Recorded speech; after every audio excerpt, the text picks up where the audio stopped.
Okay everyone, welcome back. This is going to be the first of two videos on joints. This is a chapter that we're going to cover completely through video. So as always, make sure you're paying attention to what it is I review. Now that you've had a lecture exam, you know hopefully a little bit more about what to expect. Okay, so this chapter is on articulations, which is just a fancy way of saying joints. This is a logical next chapter for us. We just finished going over bones.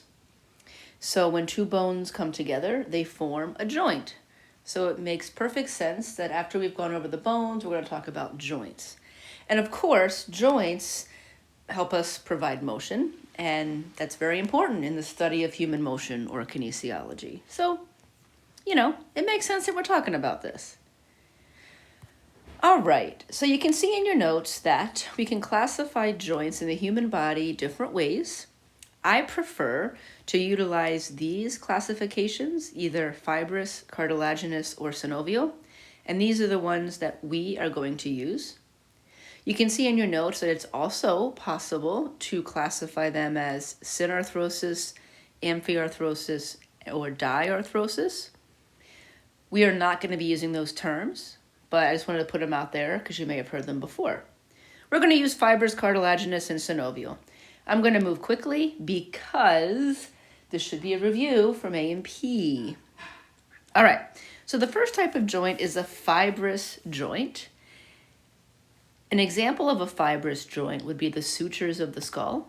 We have the frontal suture, we have the coronal suture, the sagittal suture, lambdoidal suture, squamosal suture. These are the sutures in the skull, where the bones of the skull come together. This is an example of a joint that is immovable. It is still a joint because two or more bones are coming together, but there's no movement there. I think we understand that. For each of these types of joints, be able to discuss what types of motions are possible and be able to give an example. Next, we have cartilaginous joints. As the name suggests, this is where bones are joined and connected by cartilage. So here's an example of one of them. This is the joint between the rib cage and the sternum.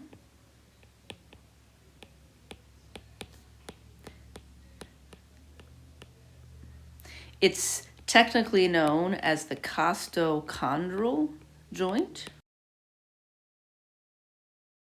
Gotta change my settings there so it doesn't come on. Okay, some people I've noticed when they're giving an example of this on an exam, they'll just write ribs, and that does not describe the joint. If you just say ribs, that's the bone, right? So you would need to say something like joint between ribs and sternum, or costochondral joint. But of course, there's a piece of cartilage in between. Another example of a cartilaginous joint is the pubic symphysis. This is where the two pubic bones of the pelvis come together at the front. And again, there's a piece of cartilage in the middle. In terms of motion, the cartilaginous joints, they don't particularly do like flexion or extension, like a big motion you can see with your naked eye. They function more to have a little give, allow for a little expansion. So there's a little bit of movement there, no doubt about it, but it's not going to be classified like the synovial joints will be, flexion, extension, abduction, adduction, and so forth. And if you think about it, it makes sense. You know, the joint between the ribs and the sternum, when we breathe in, our rib cage expands. So the rib cage moves away from the sternum a little bit. So this flexibility or give helps the bones that are connected by cartilage kind of give a little bit. But the most common joint, and the joint we're going to spend the most of the time talking about, are synovial joints. These are most every joint you think of. Think about the limb joints. You name a limb joint, it is most likely synovial. Joint between your finger bones, your digits, wrist, elbow, shoulder, hip, knee, ankle, etc., etc., etc. The movements allowed are what we have already talked about. And I hope by now are setting in, right? Flexion, extension, abduction, adduction, internal, external rotation. We have the joint-specific things like for the mandible and the scapula, elevation, depression, protraction, retraction. Joint-specific things like for the ankle, dorsiflexion, plantar flexion, inversion, eversion. Joint-specific like for the forearm, pronation, supination. Joint-specific for the wrist, flexion, extension, radial deviation, ulnar deviation. I keep saying them over and over and over again because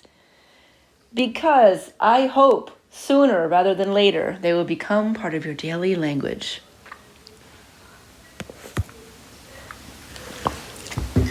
All right.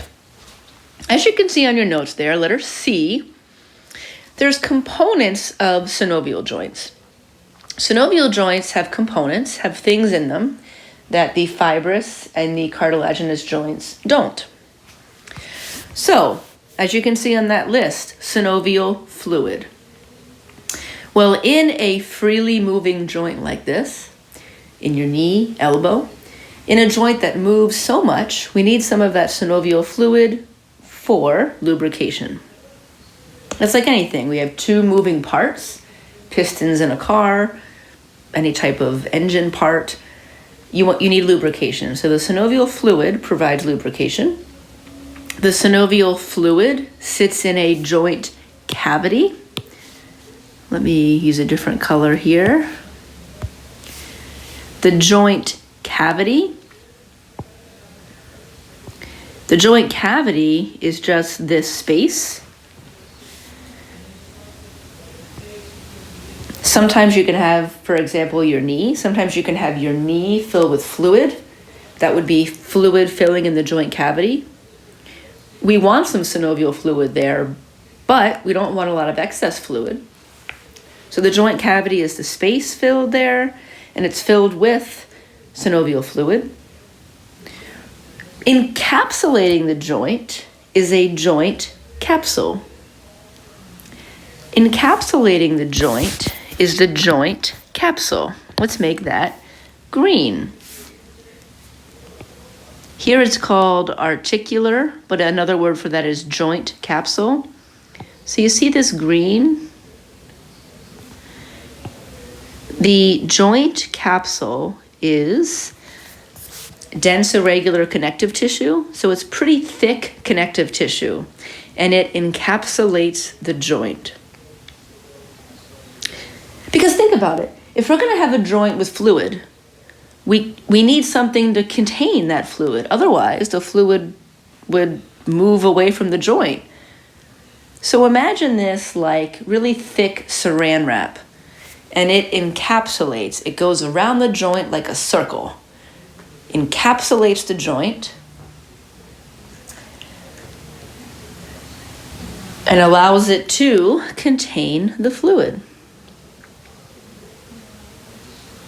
Now you can see letter E, reinforcing ligaments. So outside of the joint, we can start talking about other components like the ligaments. So of course, this is the knee. There's the lateral collateral ligament, medial collateral ligament. Well, those ligaments are the whiter, kind of grayish things here.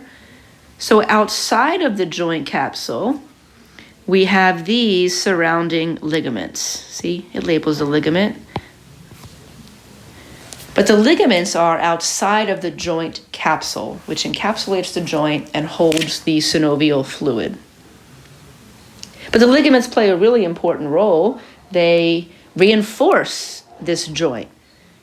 Quite frankly, that joint cavity, the joint capsule, you know, I gave you an example of thinking of that joint capsule like thick saran wrap.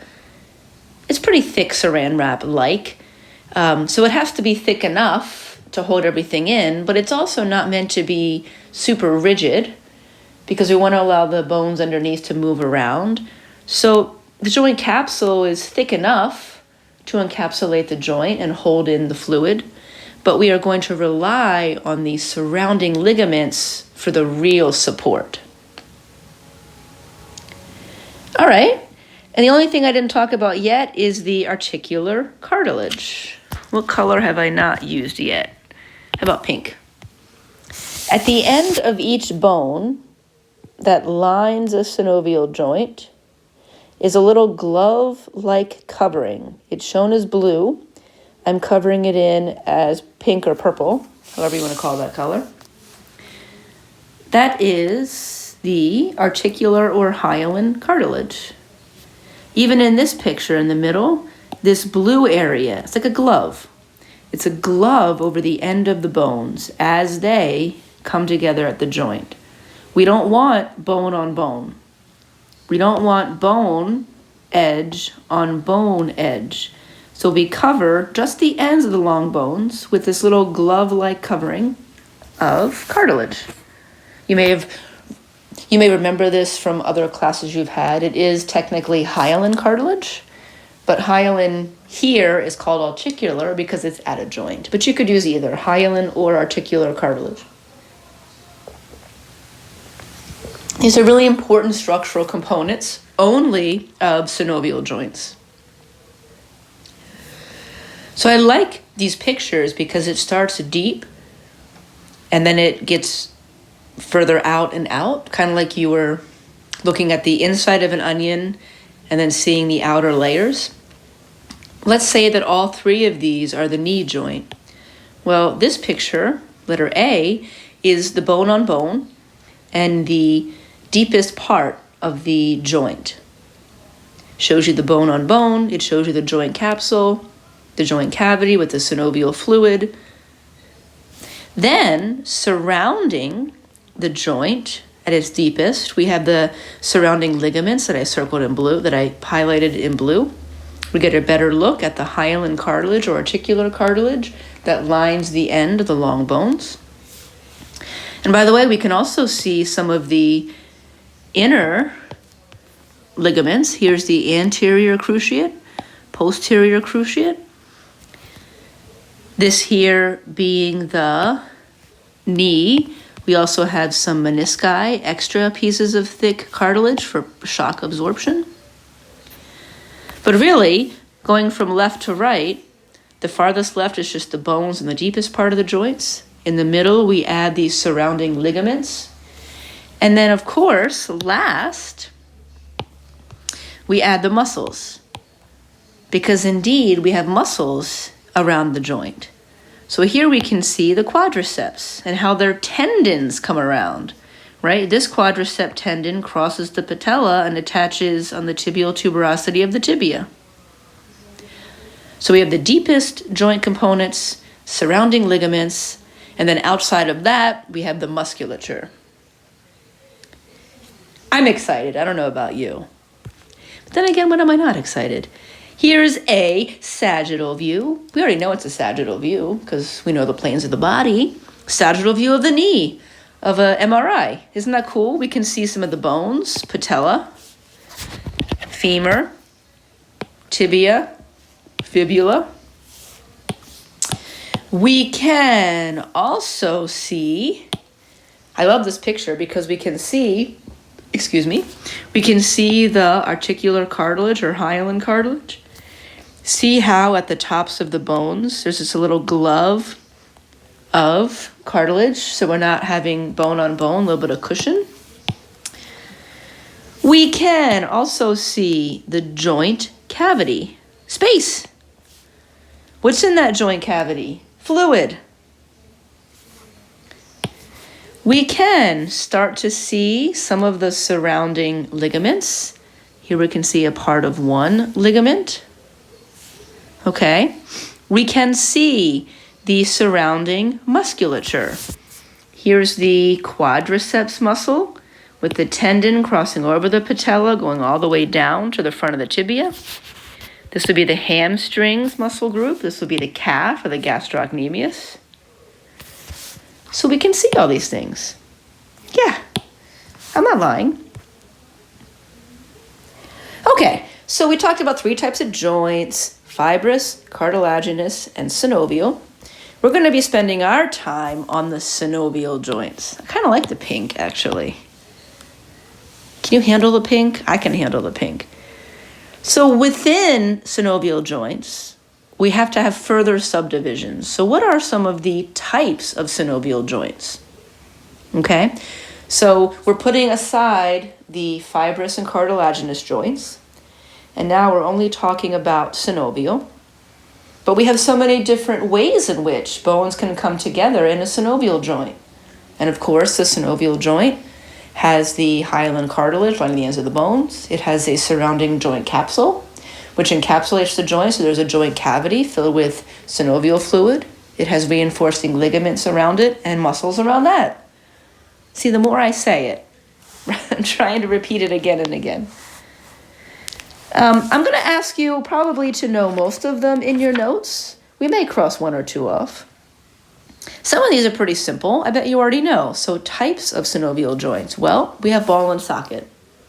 Just as it sounds, it is mechanically like a ball fitting into a socket. What are some examples? Shoulder and hip.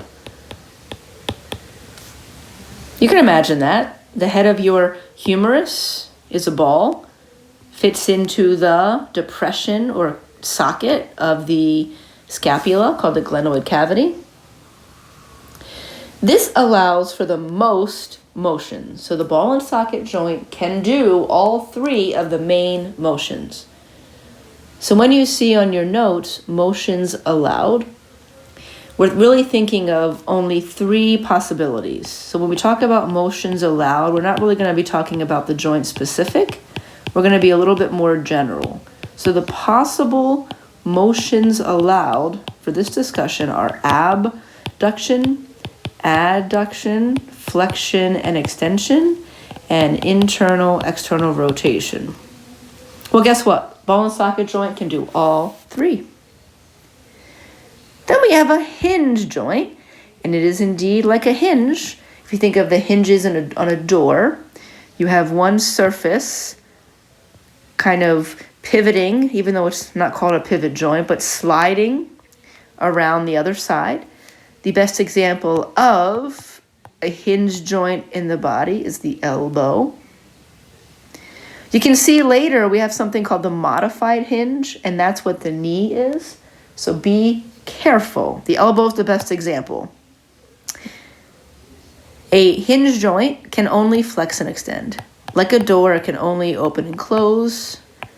And I'm going to take it a step further. We can review what plane of motion this joint is going to usually be moving in. Because it can only flex and extend, this is more of a sagittal plane motion. See? Review, review, review. I mentioned it already, the knee. I don't have a picture of it, but that's okay. So the knee is considered a modified hinge joint.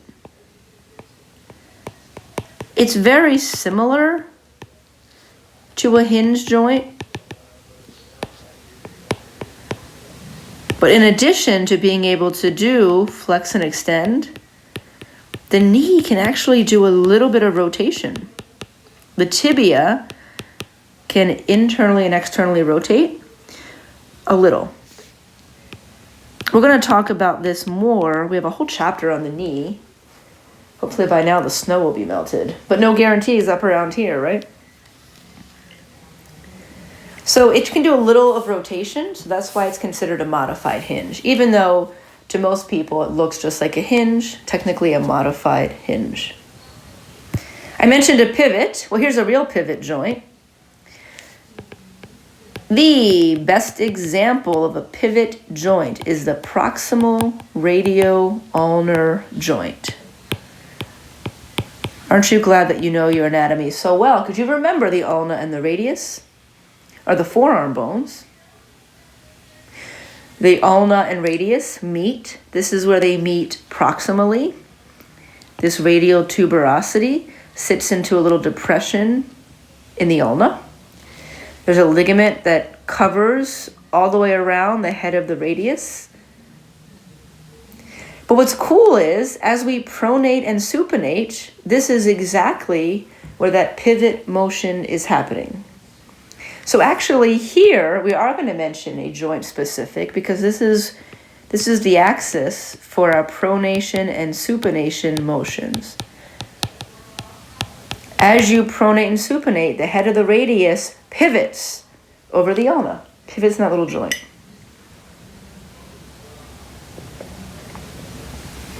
Maybe you're reminded of that good old Friends episode where I'm moving a couch and Ross just keeps saying, pivot, pivot. All right.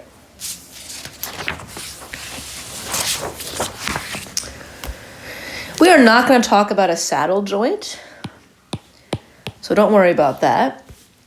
But I will talk about a condyloid. The easiest way that I can think about a condyloid joint is that it is like a mini ball and socket. Because it's kind of like a ball and socket, it's just not as deep. The head of one surface isn't as round, and the concave surface on the other end isn't as deep. But an overall construction of the joint is kind of similar. An example of a condyloid joint is something called the MCP joint. Anybody know what that is? Come on now. Where's your anatomy? Metacarpophalangeal. Metacarpophalangeal. What's cool about the names of joints is that they're usually named for the bones they connect, which is pretty logical, and it's not always logical, so I like this. The MCP, or metacarpophalangeal joint, is the joint between your metacarpals and your phalanges, or fingers. This is what we think of mostly as the knuckle, but we're not going to say that. It's not scientific enough. So it is kind of like a mini ball and socket. Can't you do flexion, extension, abduction, adduction, and rotation? A little bit. Maybe a little bit less rotation. You can also do circumduction, which is the combination of all of them. And then the last example will be a plane joint. A plane joint is when you have two relatively flat surfaces kind of sliding on each other. I would classify the motions allowed as gliding. So we don't see the bigger flexion extension type movements that you can see with your naked eye. Instead, the bones more or less glide a little bit, and it's usually microscopic. The best example of plane joints, as this picture shows, are the intercarpal joints, the joints between the carpal bones, right? This here is the scaphoid, lunate, triquetrium pisiform, trapezium, trapezoid, capitate, hamate. Remember those? Yeah. Well, between each of these joints, or between each of these bones, is a joint, right? So the joint between the scaphoid and the navicular. So it's helpful to have a little bit of gliding. May not see these motions with our naked eye, but it's more of a gliding that still helps the overall wrist. In this case, and we'll talk about this more in the wrist and hand chapter. Now that's going to be at the end of the semester. Better be warm by then. But a lot of times plane joints allow for a little bit of gliding motion that helps a nearby joint. So the gliding motion between the intercarpals, even though it's slight, overall helps our wrist overall do its thing.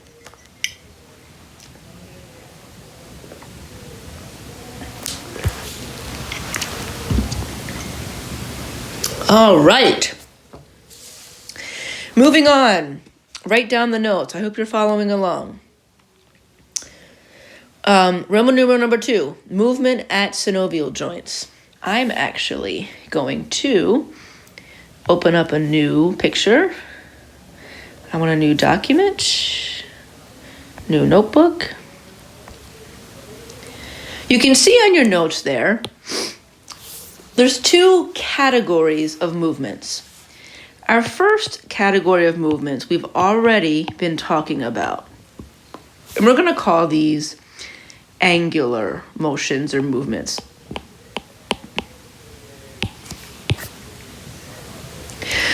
So, first of all, we're talking only about synovial joints still. So we're going to probably spend almost the rest of this whole chapter talking about synovial joints, not fibrous, not cartilaginous. At synovial joints, we really have two different categories of motion. The angular motions are what we've been talking about: flexion, extension, abduction, adduction. All those motions we can see with our naked eye, etc. So these you can see with your naked eye. Maybe not the gliding motion so much. Everything else though, if you flex at your elbow, I can see it. But what I want to point out is there's actually another category of motion going on. And I just talked about one example that is so significant that it gets its own type of synovial joint, gliding. But even aside from that, right? So I'm not talking about this gliding motion here right now. This is a lot of gliding motion, so much so that it gets its own category of synovial joint called a plane joint. I'm just talking about something new here. In addition to the overall angular motions, typically we may have some gliding motions.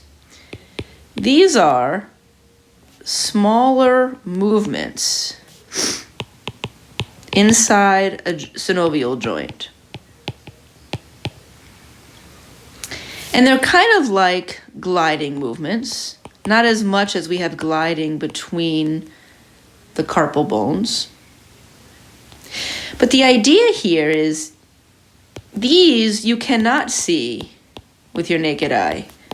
So they're happening microscopically.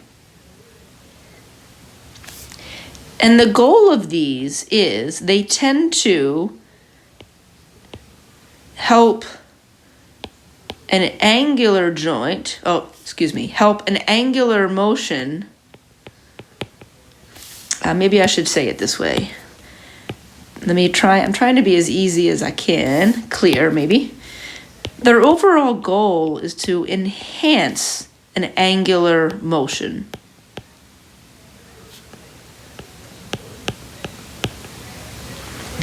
I'm going to give you an example that will hopefully demonstrate this for you.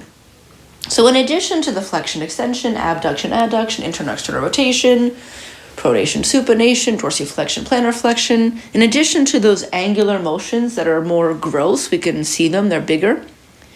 In addition to that, we tend to have some smaller gliding motions happening deeper.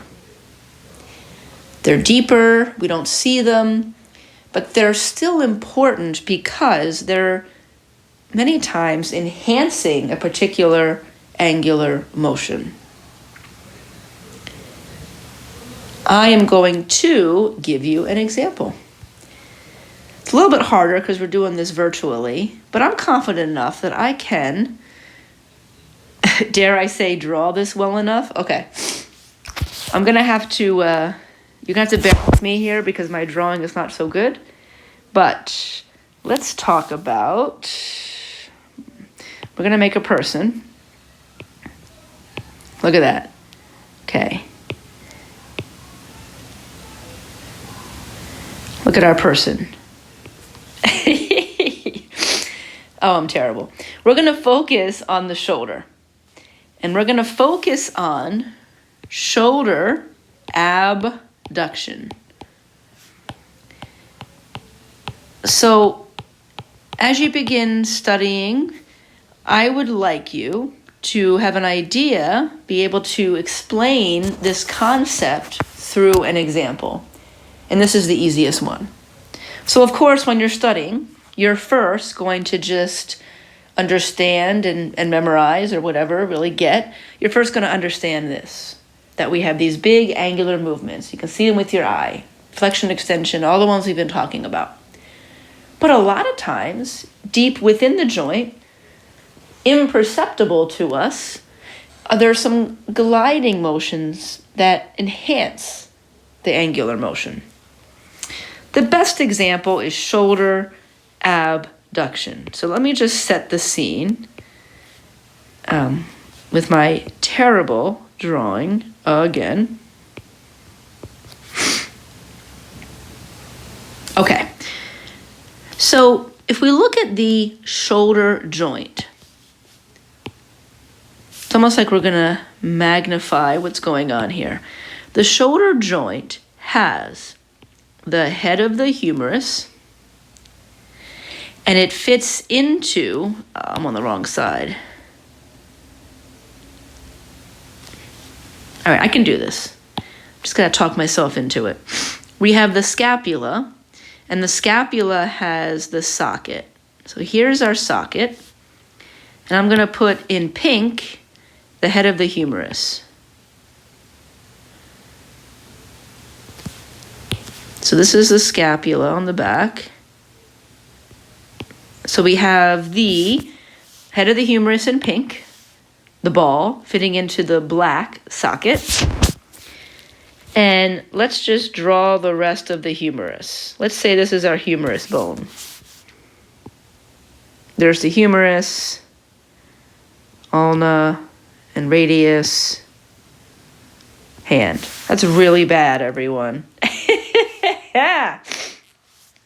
Okay, so I'll just erase that because it's really laughable. If I keep that up there, you may not even be listening to me because you're just going to be looking in horror.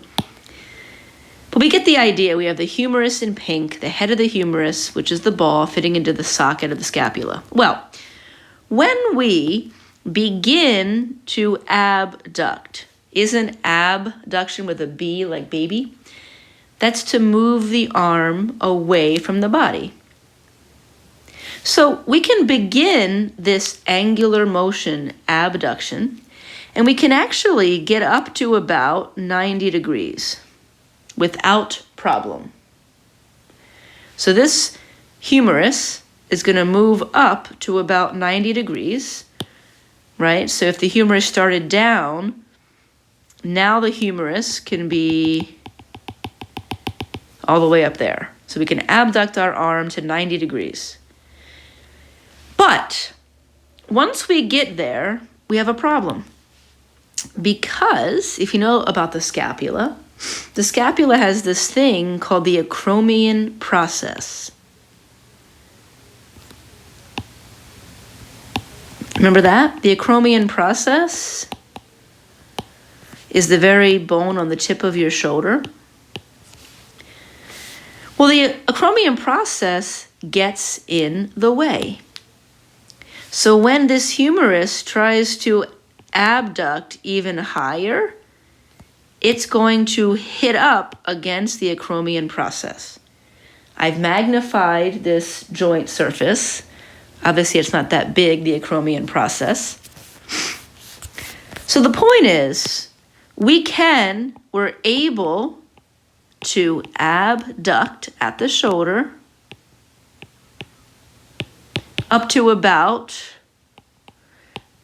90 to 110 degrees, depending on the person, without problems.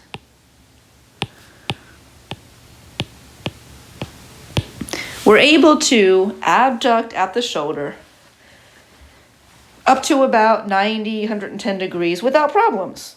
But then we hit up against, the actual humeral head hits up against the acromion process. So how are we going to create a gliding motion?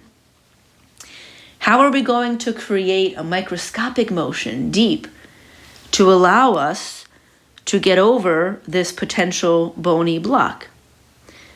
Well, precisely. So in order for us to gain complete abduction, we require a gliding motion. So what happens is, let's draw out the same scenario. We have the socket, or the glenoid cavity of the scapula, and then coming out from it here a little bit is the acromion process. And we have the head of the humerus. So in order for us to get the remaining abduction, what happens is the head of the humerus slides down just a little. So instead of being, as in the top picture, instead of being a little bit higher, there's a gliding motion where the head of the humerus slides down a little bit. So now the head of the humerus is in the position, did some kind of autocorrect thing. Now the head of the humerus has slid down and is the blue. So we had, actually I'm going to write it down here because I'm going to write there. So we're able to abduct to the initial 90 degrees or so, but then humeral head glides down, socket, glides down in socket, just a little. And what that does is it allows the humerus to now abduct more. So now we can actually reach more abduction. We clear the acromion process. At first, if you raise up or abduct your humerus, the humeral head will eventually bump up against the acromion process. To fix that problem, to clear the acromion process, we have a gliding movement where the humeral head shifts down just a little. And now we can abduct the whole way. I mean, you can abduct to almost being above your head. But now we can do that because we have space.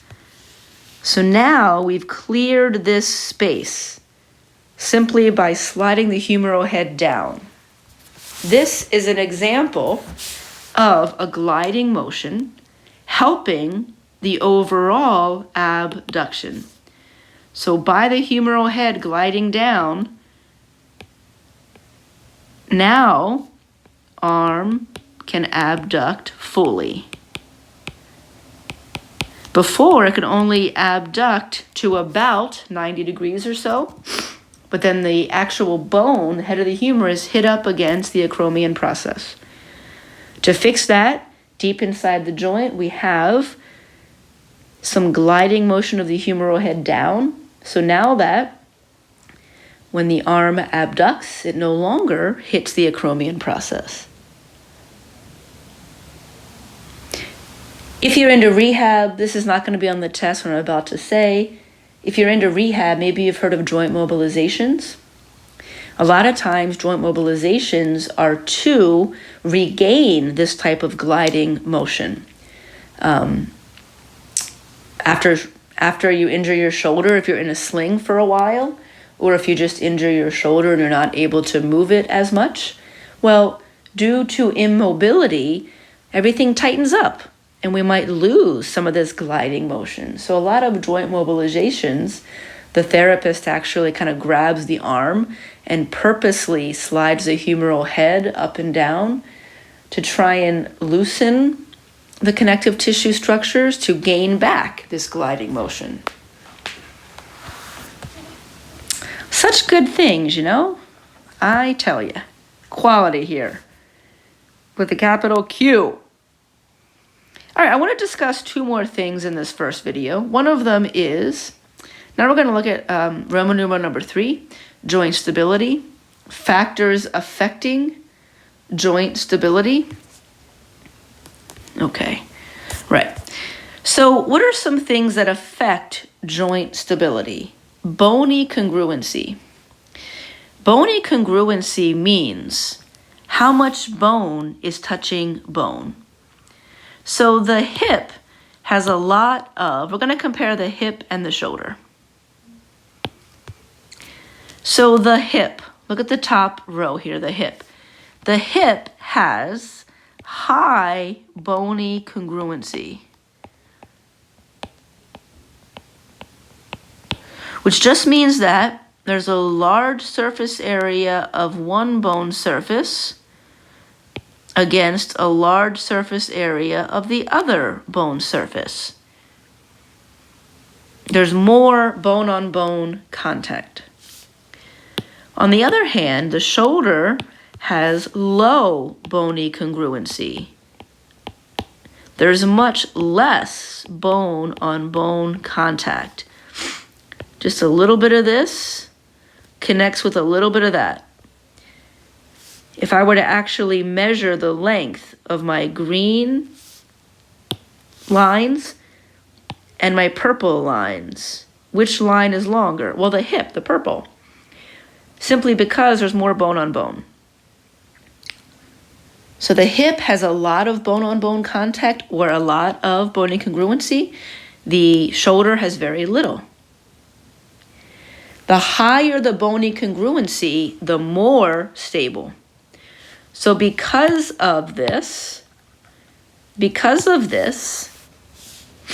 hip is more stable. When you have a lot of bony congruency, I mean, it makes sense, folks. We're just giving it names. The more bone on bone, the more bone surface, the more the bone surfaces connect, the more stability. Well, the hip, of course, is more stable. The shoulder has lower bony congruency and therefore less stability. Yeah, less bone on bone, less stable. Now, of course, there's a give and a take to this, so it's not always bad news. Certainly the hip is more stable, but by being less stable, it usually has less mobility. So whereas you get more stability, you sacrifice some of that motion. The shoulder, well, the shoulder is built that way for a reason. In order for us to gain so much motion at the shoulder, we have to sacrifice some stability. So even though it's lower in stability, it gives us a lot of mobility. We like that about the shoulder. It makes us be able to do cool things like throw a baseball really fast and a curveball and fun stuff like that. So it gives us a lot of motion, but it does reduce the stability. Shoulder injuries are much more common. We can also talk about ligaments. The more ligaments surrounding a joint, that can make the joint more stable. And we can also talk about muscle. Sometimes the muscles around a joint give it the most stability. I am going to put another note up here. There's just so much to talk about. It's so hard for me to pare it down. So I would like you to know the relationship between, I would like you to understand the relationship between stability and bony congruency, which is just what we talked about. And the hip and the shoulder are great examples. The more bone-on-bone contact, the more stable. Hip. The less bone-on-bone contact, the less stable. Shoulder. But sometimes it's a give and take. When we have less stability, that is because the joint has been put together that way to allow for more mobility. What I also want to do here is I just want to talk about ligaments and muscles and bones by giving you examples. So I'm going to give you 3 joints: the hip,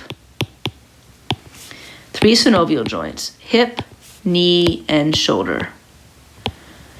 Now, all three synovial joints get some stability from bony congruence, ligaments, and muscles. So of course, all three have some bony congruency. All 3 have ligaments surrounding them. All 3 have muscles surrounding them. But I want to give you examples of joints that rely most on each. That was kind of unnecessarily firm. So even though all joints have some bony congruency, have ligaments surrounding them, and all synovial joints have muscles surrounding them, the hip is an example of a joint that gets most of its stability from bony congruency. And we just saw that. The hip has a lot of bone-on-bone contact, so it relies mostly on bony congruency. The knee is an example of a joint, as we'll discuss later, that doesn't have a lot of bony congruency. It just so happens that the knee relies most for stability on ligaments.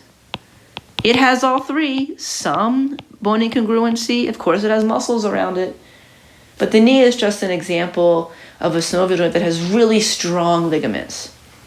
So the knee relies most on ligaments. And then what happens is something like the shoulder. It has not very much bony congruency. It has, okay, ligaments, but they're not particularly strong. So the shoulder, in the absence of really strong bony congruency, in the absence of really strong ligamentous support, the shoulder is forced to rely mostly on muscle for stability. And that, of course, is the rotator cuff, which is why the rotator cuff is so important in any kind of rehabilitation for the shoulder or someone who wants to have really strong shoulders. Really good stuff. Okay, the last thing for this first video would be our discussion of closed versus open position. Sometimes you'll see the open pack also called loose pack. So our loose or closed pack. We're going to be discussing this much more in the knee chapter, but what we talk about, these are positions. So the closed pack position of a joint, or the open pack or loose pack position of a joint. The closed pack position of a joint is the position in that joint where the joint surfaces are most congruent, where there's the most bone on bone. The example, we're going to give the knee, the example for the knee, the position of the knee joint where there is the most bone-on-bone contact is full extension. This is a closed pack position, the position in which, for that particular joint, there is the most bone-on-bone contact. This gives us the most stability, but of course, stability and mobility tend to run at odds, so the most stability, but the least mobility. What's also important about this is that because in a closed pack position, there's the most bone on bone, the surrounding ligaments are tightest. And that can sometimes be a bad thing. In the knee in particular, I mean, maybe you're already thinking about this. If your knee is fully extended, it kind of gets in that locked position, it is actually prone to injury. So it's a little hard to think about because you would say, oh, well, it has the most stability. Oh, wait a minute. I have that wrong. That's why. See? No wonder. Okay. I have my notes here with me to make sure. Closed pack is when the joint surfaces are congruent. Yeah, and there's the most stability. In the open or loose pack position, which we're going to find, there's the least stability. Yeah, I got that. Okay. I'm trying to think about the best way to say this. So Even though mobility is kind of important here, I think it muddies the waters. So let's just focus on stability. So when the joint position, when your knee is fully extended, the joint surfaces are touching the most, and we have the most stability. Sometimes, like in the knee, in full extension, even though the bones are stable, the ligaments are kind of more prone to being torn. So even though in a bony sense, the bony structure is most stable, that doesn't always mean the ligaments are most stable. Because when a ligament is in that tightest position, it's most taut, there isn't any more stretch to be had. So actually, that's what I was getting at. When your knee is fully extended, you're actually more prone to rupturing your ACL or MCL for that matter, some of the ligaments, because the ligaments are fully taut, they're fully tight. So if you get hit, there's just no more flexibility to be had. On the other hand, an open pack position is when the joint surfaces are not fully touching. And of course, when the joint surfaces are not fully touching, we have a little bit less stability, and the ligaments tend to be more loose. So once we start to flex our knee, at about 25, we start to have more of that loose or open pack position.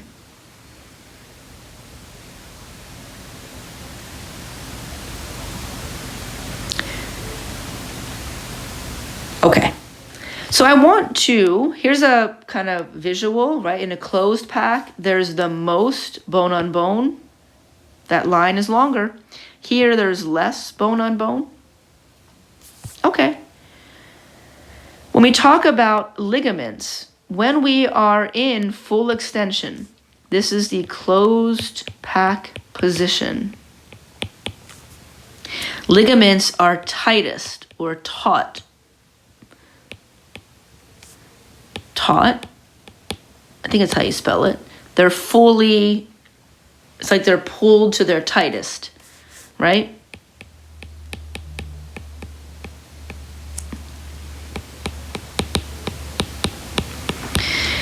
They can be more prone to injury because there's no more elasticity in that ligament to be had. In an open or loose pack position, even though there's less bone-y touching, the ligaments are a little bit more relaxed. And therefore, in a ligament kind of way, they're a little bit strong. They can handle more stress. They can withstand more stress because they have the ability to stretch. Okay, last thing, I promise. Last thing for this video is I want to just briefly introduce to you the major open and closed pack positions for 3 joints. Our same 3 joints, shoulder, hip, and knee. Closed versus open pack positions. The knee, we just talked about it. Closed pack. Closed pack position is full extension. When there's the most bone on bone, ligaments are pulled tightest. Open pack, I'll use pink. Open pack would be flexion. 25, the most open pack, 25 degrees of flexion.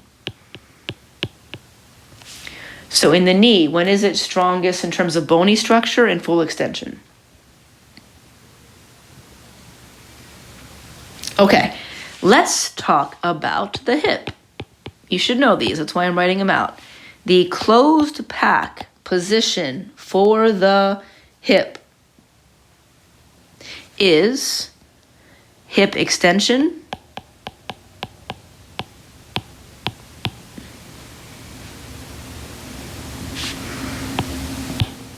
and,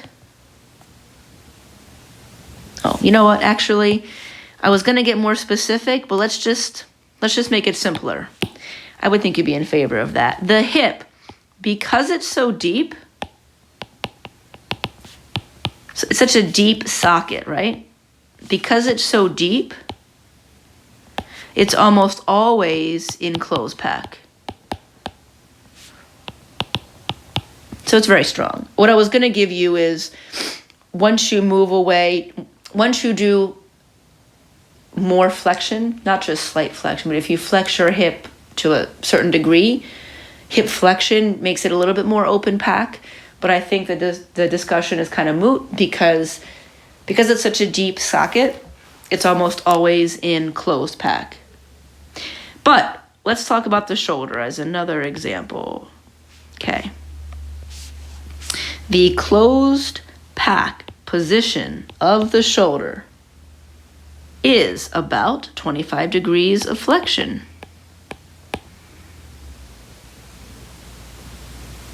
Oh, wait a minute. I tell you what, I'm starting to lose it, everyone. You know, you go over the hill here and, right, slight, I was looking at the wrong thing there. Slight abduction. So actually, when you abduct, I'm going to say 10 degrees maybe. You don't have to know that number, but slight abduction helps to seat the head of the humerus best into the glenoid. But that glenoid is so tiny, you know, even though it's closed pack and it's slightly stronger, we know that the shoulder overall is pretty unstable. The weakest part of the shoulder is when it's over 90 degrees of abduction, which makes sense that the joint is weakest. There's less bone on bone when we abduct greater than 90. You know, you can just you can abduct your shoulder in the air and feel that it's less stable there. Okay, we will do some of the rest on the next video. Thanks for sticking around. Keep up the good work.